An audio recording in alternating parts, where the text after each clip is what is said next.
வணக்கம். வாழ்க வளமுடன். உடலில் உள்ள பலவீனமான பகுதியை குறிக்கும் சொல்லாக அகிலிஸ் ஹீல்னு சொல்கிறாங்க. அப்படின்னா என்ன? இன்றைய டெய்லி லேர்னிங்கில் பார்த்தோம்னா, சக்தி வாய்ந்த பலசாலிகளுக்கு உள்ள ஒரே ஒரு வீக்னஸ், அதாவது நம்ம புராண கதையில் துரியோதனன் தொடையில் பீமன் அடித்த பிறகு தான் அவன் உயிர் போனது. அதே போல்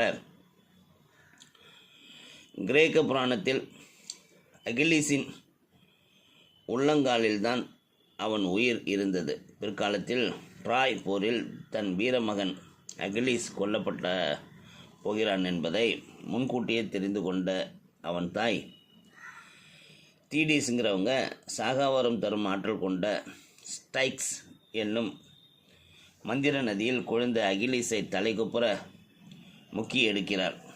ஆனால் அவள் பிடித்திருந்த குதிகாலில் தண்ணீர் படாததால் அதுவே அவனுடைய ட்ராய் யுத்தத்தில் யமனாக போனது. இளவரசன் பாரிஸ் விடும் விஷ அம்பு அகிலீஸ் குதிகாலை துளைத்து அவன் உயிரை பறிக்கிறது.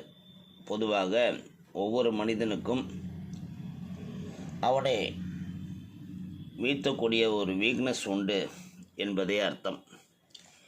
இந்த வீக்னஸ் எல்லாருக்கும் உண்டு. புராண கதைகளில் இது நம்ம ஊர் புராண கதைகளில் துரியோதனன் பற்றி சொல்லலாம், கிருஷ்ணரை பற்றி சொல்லலாம்.